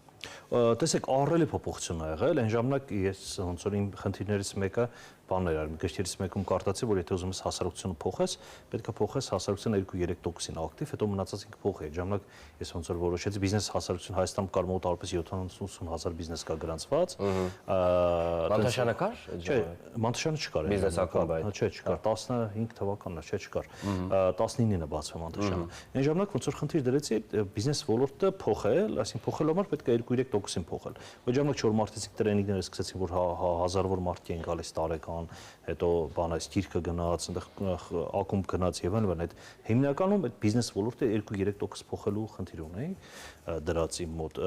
որովհետեւ ավելի ուժեղ տնտեսությունում ապրենք ու իմ գիրքը հայերեն բիզնես գրքերից երկրորդն էր, առաջինը Վահագն Դիլբարյանի գիրքն էր, երկրորդ գիրքն էր ու հիմա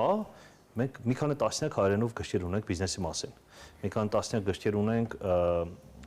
տարբեր հեղինակների, որ թարգմանում բիզնես մասն հայերեն, այսինքն այդ ոլորտը զարգացել է, մեկ, այսինքն շատ բան է փոխվել այդտեղ։ Երկրորդը շատ բան է փոխվել տրեյնինգային շուկայում։ Այն ժամանակ եթե բիզնես թեմայով տրեյնինգները շատ քիչ կային ու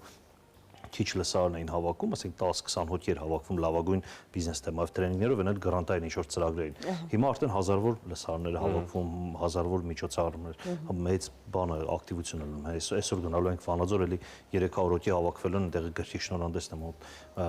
մոտ արպես, այնտեղ էլի խոսելու ենք բիզնեսից, պանել դիսկաշների։ Հա, Գյումրիում էլ արեցինք, Երևան, Գյումրի, Վանաձոր արեցինք, մյուս տարի կշարունակենք նաև ավելի փոքր քաղաքներում շնորհանդեսով։ Հիմա այսինքն Էդի պատկերացնելի բան էր 10 տարի առաջ, որ Վանաձոր գնաց բիզնես թեմայով 300 հոգի մարդ հավաքվի կամ 200 հոգի մարդ հավաքվի։ Այդ շատ բան է փոխվել, բիզնեսներն ավելի գրեիտ են դարձել, ոլորտը փոխվել է։ Նոր սերունդը ինչպեսի ներգրավվածություն ունի բիզնես աշխարհում հետաքրքրվածության առումով, որովհետև եթե դուք ասում եք, որ 10 տարի առաջ Վանաձորում անպատկերացնելի կլիներ բիզնեսում 200 հոգի հավաքել եւ պանելային քննարկում անել, հիմա սերունդը փոխվել է բնականաբար եւ կարծում եմ, որ նոր սերունդը ավելի ներգրավված պետք է լինի։ Ինչպիսի մեկնաբանություն ունեք այս առումով նոր սերունդի հետ կապված։ Տեսեք, ես մոտ ավրապես երևի մի 17-8 տարի տրեյնինգային բանի հետ լսարանային սեմինարներ չեմ վարել։ Մենակ ակումբի ներսում, Մանտաշյանց ներսում որոշակի հանդիպներ, ինֆորմացիայի փոխանակում։ Եվ բոլորը ծանոթ են։ Կարելի ասել կտրվել եմ ես մի քիչ նոր սերունդից, այսինքն հիմա օրինակ ես քրտի շնորհանդեսի ժամանակ ակնհայտ երևաց, այն ժամանակ 10 տարի առաջ եթե իմ մոտ գալիս էին 20-ից 40 տարեկան մարդիկ, այդ իմ լսարանը հիմա արդեն ոնց որ դառել է 30-50 տարեկան։ Ու իմ ովքեր գալիս են 30 պլյուս էին, որովհետև 10 տարի առաջ ինձ լսել էին հավանում են եւ այլն կամ կարդացել են գիրքը։ Այսինքն հետեւաբար այդ 20-ից 30 տարեկան լսարների հետ շփումը իմ մոտ շատ սահմանափակ է։ Ու այտենց կարծիքներ կդժվարնամ ասեմ, հատկապես բիզնես ոլորտում այդ թեմայով։ Հիմնականում 30+ մարդկանց հետ է շփումը։ Գրքի կոնցեպտին անդրադառնալով գիրքը փոքրիկ թեմաների է բաժանված, գլուխների։ Ինչի եք այդպես արել։ Դա ավելի հեշտացնում է ընթերցանության process-ը, թե ավելի ընկալելի է դարձնում։ Այդ իրականում ավելի շատ իմաստ է մտածել, ոչ թե ընթերցողի, որովհետև դες հարմար լինի գրել։ Այո, այդպես է հարմար։ Այդպես է հարմար, հետո պետք է ժամանակ շատ ծախսել, որ գլուխները բերել, կապել իրար եւ ընդհանուր բան անել, ավելի լավ է ասել անատոմիա ու տարբեր դες կտորներով հերթով գնանք, ասենք խոսում ենք սիրտանոթային համակարգից, այստեղ հենաշարժիչ համակարգը միանշանակ պետք է առանձին գլուխ լինի։ Ու տենց առանձին մարդը թերթում է, տեսնում է տարբեր թեմաներով, մոտիվացիայի թեմայով, չգիտեմ, նպատակի թեմայով, անհաջողության թեմայով, տենց էլի, որ նայում է որ թեման, որ իրեն հետաքրքիր է, այդ բան նայում է հասկանում։ Ես իրականում մի հարց ունեմ ձեզ, այս վերջին շրջանում 21-րդ դարյան հիվանդությունն է դարձել երիտասարդների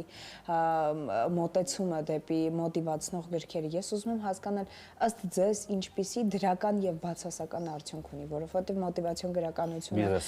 այո, մոտիվացիոն, այո, եւ բիզնես գրականությունը տալիս է իմպուլսիվ մոտիվացիա, ինչպես պահպանել հետագայում այդ իմպուլսիվ մոտիվացիան։ Մոտիվացիան միշտ է իմպուլսիվ, բայց խնդիրն է նա, որ դա ինֆորմացիան, դա կլինի տրեյնինգը, դա կլինի գիրքը, դա կլինի եւ այլն, դրան պետք է հաջորդի գործողությունները ռեալ դաշտի։ Դիսցիպլինա։ Մոտիվացիա, դիսցիպլինա, ինձ թվում է զուգահեռ ձեր ասած, եթե կա հաջողություն, նաև անպայման գալու է անհաջողությունը։ Դիսցիպլինան կարևոր է, բայց շատ դժվար է։ Այսինքն դիսցիպլինան ասելը հեշտ է, բայց հասնելը բիզնես ենք անում։ Տրամադրվեք ամեն օր մարզասրահ գնալ նույն ժամին, հեշտ է թե չէ։ Իհարկե դժվար է, բայց օրինակ խնդիր որն է այդ մոտիվացիոն այդ ամեն ինչին, որ դրանց հետ պետք է գնա քայլի, իրական քայլի։ Ասեմ ավելին, եթե մոտիվացված պահերին իրական քայլերի չի գնում, ուրեմն չմոտիվացված պահերը հաստատ չի գնալու։ Եթե գրքով, տրեյնինգով կամ ինչ-որ բանով, վիդեոով տեսես մոտիվացված, եթե այդ բանին իրական քայլի չգնաց, ուրեմն առանձները հաստատ չի գնալու։ Այսինքն, եթե այստեղ ոնց որ կոպտես գիրքը մեղավոր չի։ Հա գիրքը կարող է մեղավորը, որ այնքան շատ չի մոտիվացնում, որ ինքը գնա քայլին, բայց ուզում եմ ասեմ, իրական քայլ գործելու հիմնական դրդիչը դա մոտիվացիան է, այսինքն ամեն ինչ սկսվում է մոտիվացիան, հետեւաբար մոտիվացիան պարտադիր պայման է իրական դաշտում գործելու համար։ Մոտիվացիան լինում է դրական եւ բացասական։ Իրականում մարդիկ ավելի շատ եւ ավելի արդյունավետ են գործում, երբ որ բացասական մոտիվացիա ելնում, այսինքն ընտանիքը սոված է, անելու բան չունեմ, բիզնես եմ սկսում։ Մեր ներկա բիզնեսները ժամանակի 90-ականներին հենց այդպես են սկսել, կամ 2000-ականներին, չէ՞, ծանր տնտեսական իրավիճակ, պետք է ընտանիքին պահեմ, պետք է ծնողներին օգնեմ, հոպ սկսեցինք։ Հենց երեք ընկերներից մեկի հետ էի խոսում, այդպես էր սկսել, ու շատ են այդպես սկսել։ Ոչ ամբիցիոզ բիզնեսներ են սկսել։ Բացասական մոտիվացիայով, այսինքն եթե չանեմ սոված կմնամ։ Բացասական մոտիվացիայով, բայց դրական էլ է լինում։ Կուշտ լինել է կարծում եմ։ Կենցաղային մոտիվացիա։ Ու հակառակն է նաև, երբ որ կուշտ ես, արդեն տենց էլ մոտիվացիա չես ստանում։ Ես պիտի մեջբերեմ անպայման արվեստի ժանրից որևէ բան, որ իրականության արտացոլումն է։ Արվեստը այս դեպքում, որտեղ որ բիզնեսն էլ միանշանակ անպայման ներգրավված է արվեստում, Շեքսպիրը ժամանակին ասել է լավը վատ է, վատը լավ։ Եվ սա կարելի է ասել հնչում է շատ պարզունակ, բայց փիլիսոփայությունն ու խորը շատ է այս ասվածի մեջ, եւ այս դեպքում այո, բացասական մոտիվացիան նաեւ դրդում է լավին եւ այս դեպքում ամեն ինչ որ բանի վերջը նաեւ ինչ որ բանի սիզմն է։ Այսինքն եթե հիմա ինչ որ բան վերջ է, պետք է չնայեք որ վերջը ինչի սիզմն է, որովհետեւ շատ մեծ պրոյեկտներ սկսվել են ինչ որ բանի ավարտելով, ինչ որ բանը չստացվելով եւ այլն։ Վահրամ, ինչպեսի պանելային քննարկումներ են տեղի ունենալու այսօր Վանաձորում, որ թեմաներն եք առանձնացրել զրուցելու համար ձեր այսօրվա հավաքվածների հետ։ Հա, օրինակ բանում նպատակը որպես կինոյի տանը որ արեցինք, նպատակը որպես ինտելեկտի իրական ցուցիչ կամ նպատակին հասնել, այդ ինչ էր Իրանից ներկայացնում այդ թեման, այդ թեմայով պանելային քննարկումը, որ իրականում մարդը խելաց եւ ոչ թե նրանով, որ շատ բան գիտի, լավ խաչպառա լրացում, շատ ինֆորմացիա ունի, մարդը խելացիությունը երևում է այնտեղ, թե մարդը ինչպես է իր առջև դրած խնդիրները լուծում։ Այո։ Մենք շատ խելացի մարդկանց ենք հանդիպում, որոնք արտակարգ լավ խաչպառ են լրացնում, ահռելի գիտելիքներ ունեն, բայց իրենց կյանքում առանձնապես հաջողություններ չեն ասում։ Միջին, չէ՞, վիճակագրական աշխատավարձով ապրող կամ թոշակին եւ այլն։ Հետեւաբար ինտելեկտի իրական ցուցիչ դա երևում է մարդու նպատակի ինչ նպատակ է դրել եւ ոնց է հասնում այդ նպատակի իրականացմանը։ Հենց այդտեղ է իրական բանը ինտելեկտը ոնց որ երևում։ Օրինակ եթե թեման քննարկման, ոնց անել, ինչ անել, ինչ նպատակ դնել, ոնց հասնել այդ ամեն ինչին եւ քննարկումից մեկ թեման է դա։ Շատ հետաքրքիր է իսկապես եւ եթե այս բան մեր սիրելի վանաձորցի հեռուստադիտողները հետևում են, ունեք այս շատ լավ հնարավորություն, եթե նաև հետաքրքրվածություն ունեք բիզնեսում, անպայման պետք է մասնակցել եւ քաղել շատ գիտելիքներ։ Որն է լինելու հանդիպում Վանաձոր տեխնոլոգիական կենտրոնում։ Ահա։ Եվ վերջին հարցը որպես այդպեսին եւ ամփոփում նաեւ տարվա ինչպիսի հաջորդիվ քայլեր է գրանցվում եւ տեսլական ինչպիսի քայլեր պետք անել հաջորդ տարվա համար որպեսզի արդյունավետությունը հաջորդի մեկը մյուսին եւ գրանցենք պրոգրես այլ ոչ ռեգրես Դե տարվա պլանավորում պետք է արտադրել, այսինքն վիզուալիզացիա, այն ինչի որ դու ուզում ես հասնես, պլանավորում, նախ գրել, խորհուրդ եմ տալիս ձեռքով գրել, բայց կարող նաև այլ տարբերակով գրեք, գրել այն ինչ եք ուզում հասնել տարբեր ոլորտներում։ Մի քանի մաս է բաժանում պլանավորումը, դա անձնականը վերաբերում է առողջություն, անձնական կյանք, չգիտեմ արտաքին տեսք եւ այլն, տարբեր բաների կարող վերաբերվի։ Վերաբերում է երկրորդ ընտանիք, որտեվ այդ ամենակարևոր կետերն են անձնական ընտանիք, որ դու քեզ լավ ես զգալու, այսինքն ընտանիքի հետ կապված ինչ ես պլանավորում անել։ Իսկ եթե չես ընտանիք, դու ես ազատ մարդ ես։ Դե ընտանիք ասած կարող մի քիչ ավելի լայնն է, ասենք ծնողներ եւ այլն, դրանց այդ կոնտեքստով ու չգիտեմ, գուցե ծնողներին ուղղարկել ինչ որտեղ հանգստանալ կամ նման տիպ այլ բան, ներդրում ընտանիքում։ Հա, որոշեք ներդրում եւ գործնական կամ բիզնես երրորդ կետը, այսինքն եթե բիզնես չունեք, ուրեմն գործնական նպատակներ, կարիերայի նկատմամբ կամ բիզնես նպատակ։ Բաժանում եք այդ 3 մասերի, որ 3 մասերն համապատասխան գրում եք նպատակներ, ամեն կետով 10 նպատակ։ Մի հետաքրքիր բան ասեմ, որը որ շատ բան է, իմ մոտ միշտ աշխատել է ու շատերի մոտ է աշխատել։ Երբ որ գրում ես, դա ստացվում է։ Այո։ Կարող մի տարում չստացվի, կարող է 2 իմ մոտ շատ մեծ բաներ միշտ գրում, դրա համար 2-3 տարուց է ստացվում հաճախ, մի տարում չի դժվար է հասնել, բայց որ գրում ես հասնում ես միշտ։ Մեկ նայում ես 5 տարի առաջ ինչ գրել ես, հիմա հասել ես։ Դու նույնիսկ մոռացել ես, որ 5 տարի առաջ գրել ես այդ ամենը։ Այդպես բան ես գրել, ահա, այնտեղ խորհուրդ կա, որ այդ ամենը նաև բան վիզուալ բորդ են ասում, այսինքն պատի վրա բան վիզուալ նկարներով խփել։ Ընտանենք ինչ որ ձև մեքենա ես ուզում, այդ մեքենայի նկարն ես խփում, ընտանենք անձնական նպատակների շարք, ինչ որ մարմնի ինչ որ տեսք ես ուզում, ընտանենք մարզասրա պետք է գնաս, այդ մարմնի տեսք բանը։ Ես օրինակ դառնում եմ փակցրում սառնարանին, գրում եմ ինչ եմ ուզում ամբողջ տարվա ընթացքում, պլան որպես այդպեսի եւ փակցրում սառնարանին, որը որ անընդմեջ օգտագործվող իր է եւ աչքիդ առաջ ավելի շատ։ Այնտեղ երկրորդ մարտահրավերն էլ կա, հələ փորձեք 100 նպատակ գրել այս բոլորում։ Ես մեկ որ չեք կարող։ Այսինքն ես ամեն դեպքում չեմ կարող, այսինքն չես կարող, դու չես կարող 100 նպատակ գրես։ Դե բնական որ իրատեսական պետք է լինեն նաեւ, իրատեսական գոնե 2-3 տարվա կտրվածքով, էլ այսինքն շատ ֆանտաստիկ է չլինի, որ ուզում եմ Իլոն Մասկին հասնեմ, էլ օրինակ, դες բանը, դες այդ մի քիչ արդեն բան է, էլի, ինքնախապեյություն է։ Բայց իրատեսականության հետ մեկտեղ 100 նպատակ փորձեք գրել։ Շատ դժվար է, չես կարող գրել։ Ու դա կարևոր վարժանք մտքի համար ու մտածելակերպի համար։ Պարոն Միրաքյան, շնորհակալություն, որ անգամ այս կարճ ժամանակահատվածում փորձեցիք եւ ձեզ մոտ ստացվեց մեզ մոտիվացնել ու գնալ իրոք թուղթ ու գրիչը վերցնել, գրել նպատակներ ու իրոք քայլեր ձեռնարկել դրանց հասնելու համար։ Շատ շնորհակալ եմ ձեզ։ Շնորհակալություն, այո, այսօր էլ Վանաձորում լավ ընթացք եւ լավ հանդիպումներ։ Կհանդիպենք մյուս տարի արդեն հետաքրքիր նորություններով։ Այս պայմանը մեզ մոտ կարճատև դադար է։ Սիրելի հեռուստադիտողներ, մենք գնում ենք խոհանոց թալանելու այդ ուտեստները, իսկ դուք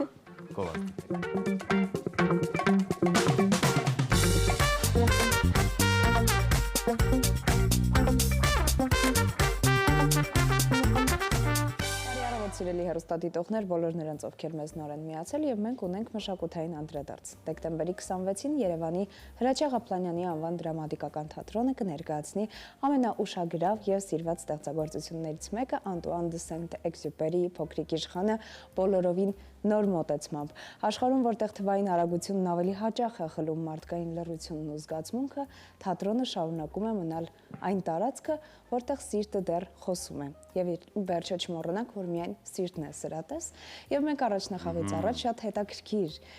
զրույց կունենանք մեր տաղավարում հյուրերի հետ։ Այո, տաղավարում են Փոքրիկ իշխանը բեմադրության հեղինակ եւ բեմադրիչ Գրիգոր Խաչատրյանը, բարի առավոտ։ Բարի առավոտ։ Բարի լույս։ Շատ սիրելի դերասանուհի Էմմա Մանուկյանը, բարի լույս։ Բարի լույս։ Շնորհակալ ենք հյուրընկալվելու համար եւ իսկապես բոլորի կողմից ֆենոմենալ բոլորի կողմից այդպես տպավորված, հա, այս աշխատանքը, ստեղծագործությունը, որ իսկապես ֆենոմենալ է, բեմ է բարձրանում դրամատիկական թատրոնում, ինչպես Լիլիթը նշեց, նոր գաղափարով ու նոր մոտեցմամբ, ինչ է սպասվում հանդիսատեսին, ինչպիսի փոքրիկ իշխան ենք տեսնելու մեր օրերում։ Ես եմ ասում։ Դե ասեմ, որ գալու էր այն պահը ու եկել այն պահը, որ դրամատիկական թատրոնը պիտի անդրադառնար այդ հրաշալի ստեղծագործությանը եւ ամանորը լավ առիթ է հանդիսանում, որպեսզի մենք մեր մանուկ եւ պատանի հասակի հանդիսատեսին ցույց տանք իսկապես եւ բարձր գրականություն եւ լավ ներկայացում եւ մաղթենք ու ցանկություն ունենանք ասելու մեր հանդիսատեսին, որ եթե կուզեք, եթե ցանկություն ունենաք, որ ձեր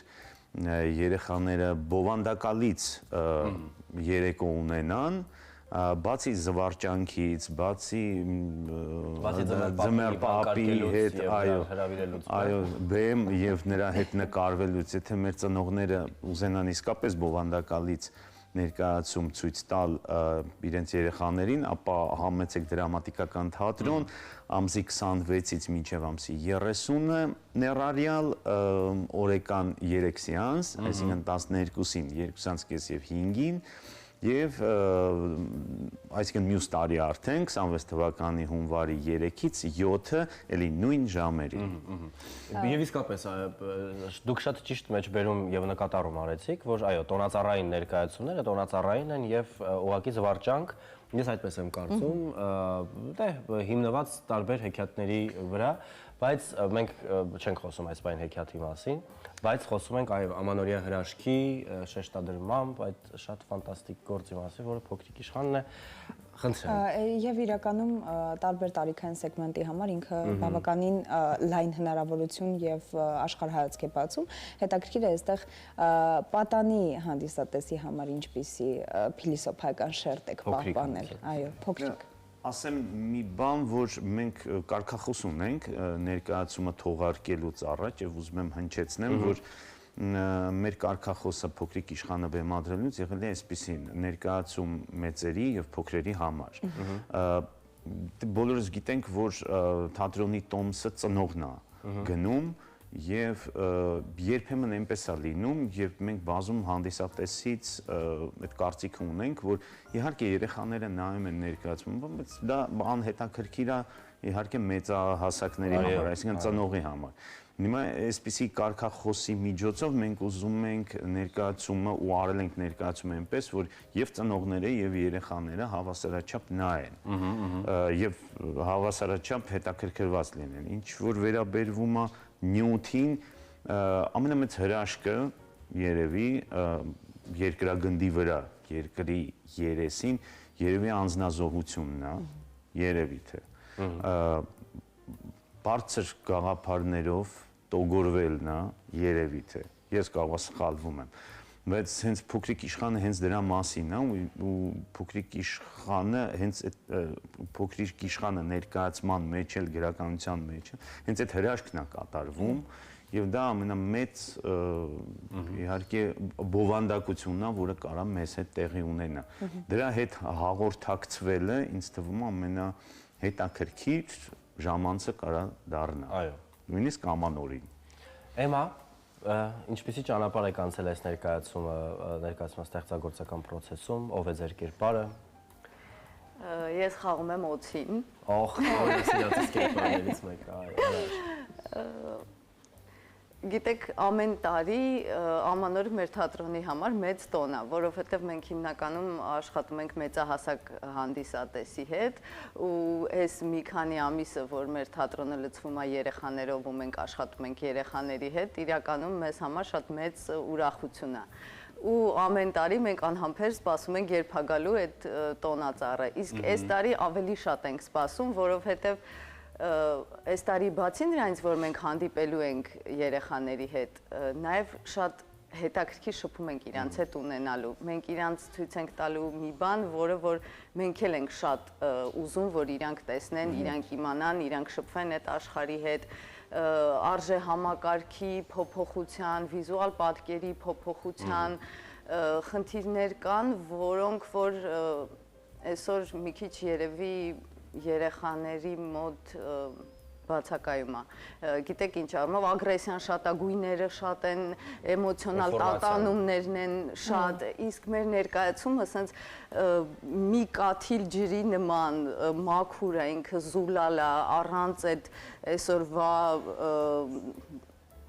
վայրի վերումների, այսպես ասած, ու ես մտածում եմ, որ այ երեխեքին մի հատ այդ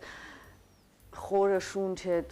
մաքուր ջուր է, զուլալուց է, գունավոր սոկեր են, չէ՞ խմում երեխեք, այ մոտավորապես տենց մի բան է, իրանց այդ վատ գունավոր այդ սոկերի մեջ մեր ներկայացումը ասենց մի բաժակ մաքուր ջուր է, Համած նարենջի ջուր։ մի բաժակ մաքուր ջուր է, որը որ ոնց որ փոքրիկ իշխանն է ասում, չէ, ջուրը սրտին էլ է պետք։ Հա, մենք այդ մի բաժակ ջուրն ենք, որ պատրաստվում ենք տալ մեր բոլոր երեխաների ու ծնողների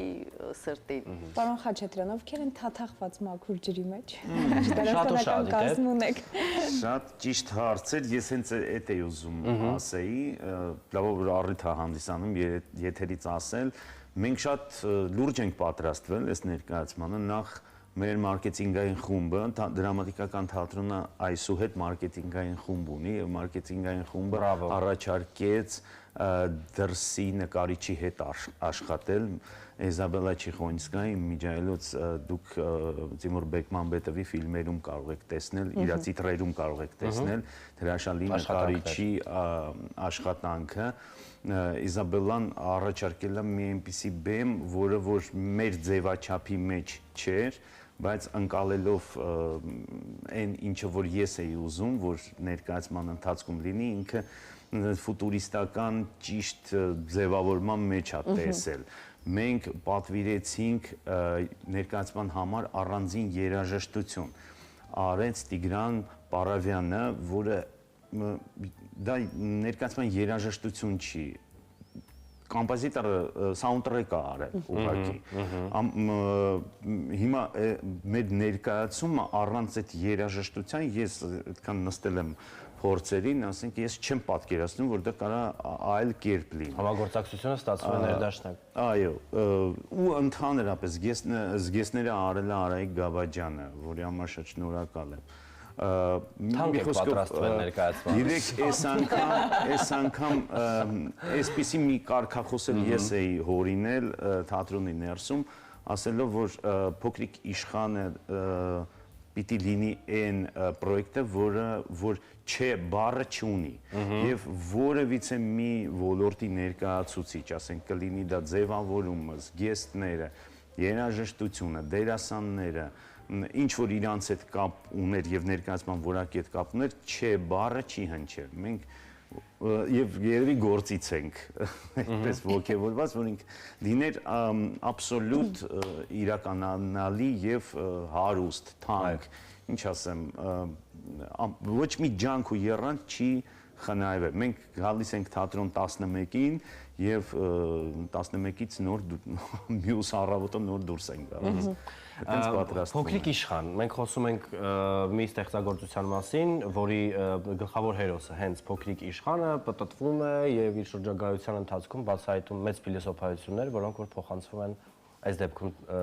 հանդիսատեսին եւ ընթերցելիս ընթերցողին։ Փոքրիկ իշխանը մարմնավորում է Դիանա Մալենկոն, մեր շատ լավ ընկեր, սիրելի դերասանուհի, եւ հետաքրքիր է ինչպեսի փոքրիկ իշխան կտեսնի հանդիսատեսը բեմում այս դեպքում անձի տեսքով, թե երևույթ է եւ վերջո ձեզ Գրիգոր փոքրիկ իշխանը, ով է ձեզ։ Մի էսպիսի բան ասեմ, Դիանա Մալենկոին որ ճանաչում է, ով որ մոտիկից է ճանաչում, կա մի էսպիսի բան, այդ մարդու մեջ նա իսկապես ոնց որ ուրիշ աշխարհից եկած Այո, նա այնպեսին է, երբ նկարիչներում ապրում է իր վրանում եւ լսում այնպեսի երաժշտություն, որ մենք կհասկանանք։ Ես ընդհանրապես դերաբաշխում այնպես եմ անում, որ միշտ հաշվի եմ առնում տվյալ դերակատարի արժե համակարգը, այն գաղափարներով, այն ապրումներով, որ ինքը ունի, եւ իմ համար փոքրիկ իշխանը վերսիաները տարբեր են, բայց ինձ համար մեկը ինքը ուրիշ աշխարհի ներկայացուցիչ է, մի աշխարհ, որտեղ մենք մի որոշ ժամանակ եղել ենք, ապրել ենք եւ հետո մենք ինքներս մեզ այդ աշխարհից դուրս ենք Ենթագիտակցորեն։ Երևի թե կամ հանգամանքների բերումով, գիտակցորեն։ այո, կամ էլ հանգամանքների բերումով ու նա իսկապես ուրիշ տեղից, ուրիշ մոլորակից եկած մի երևույթ է, որը մեզ ասում է բաներ, որը մենք եթե գիտեինք, ապա դա մոռացել էինք։ Փոքրիկ իշխանի հետ իսկապես կան լիքը ստերեոտիպներ, որոնք որ ազդում են ընդհանրապես գործի ընթերցման վրա։ Մենք փորձել ենք այդ ստերեոտիպները դնել մի կողմ։ Իսկապես խորացել ենք նյութի մեջ ու հասկացել ենք, որ հա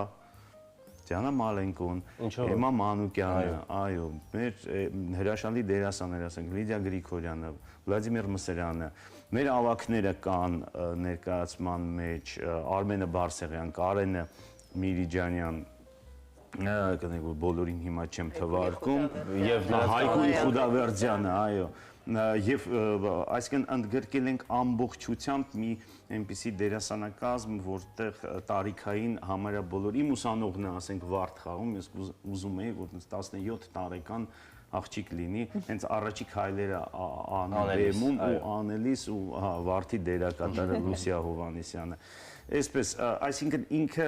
հիմա մեր թատրոնը, հիմա ներկայությամբ մեր թատրոնը իսկապես ապրում է փոքրիկ իշխանով։ Հրաշալի է։ Եվ մենք անպայման սիրով պետք է այս դեպքում նաև ներկա լինենք դրամատիկական թատրոնում առաջ տախաղին, շնորհակալություն։ Սիրով անպայման։ Ես պետք է որպես ամփոփում մեր այս շատ սրտառուչ զրույցի պետք է խնդրեմ ձեզ հիշեցնեք առաջ տախաղի օրը եւ ժամը, օրերը եւ ժամը։ Ամսի 25-ին, դեկտեմբերի 25-ին մենք ունենանք փակ դիտում, դա մեր հյուրերի համար է, ամսի 26-ից մինչև 30-ը, ժամը 12-ին 2:30 եւ 5-ին, 3 սեանս օրական, 26-ից 30-ը։ Եվ եկող տարի հունվարի 3-ից 7-ը բացառությամբ ամսի 6-ը, որովհետեւ ծնունդ է, այո, 3 սեանս օրական։ Դե մեզ մնում է ձեզ մաղթել հրաշալի առաջնախաղ։ Հաջողություններ, շատ ու շատ։ Փայլուն աչքեր եւ հրաշալի հանդիսատես, որը ամենակարևորն է եւ կարևոր վստահ դուք ունեք։ Շնորհակալություն։ Դե սիրելի հեռուստադիտողներ, ինչպես ասվում է հայտնի գրքում, մենք պատասխանատու ենք նրանց համար, ում ընտելացրել ենք եւ ընտելացրեք ձեր երեխաներին եւ հարազատներին վայելելու եւ հրամցրեք նրանց հրաշալի մշակույթ, լավ ներկայացում, լավ երաժշտություն։ Այո։ Այս պահին ընդմիջենք գովազդով, վերադառնանք մեր ընթացին։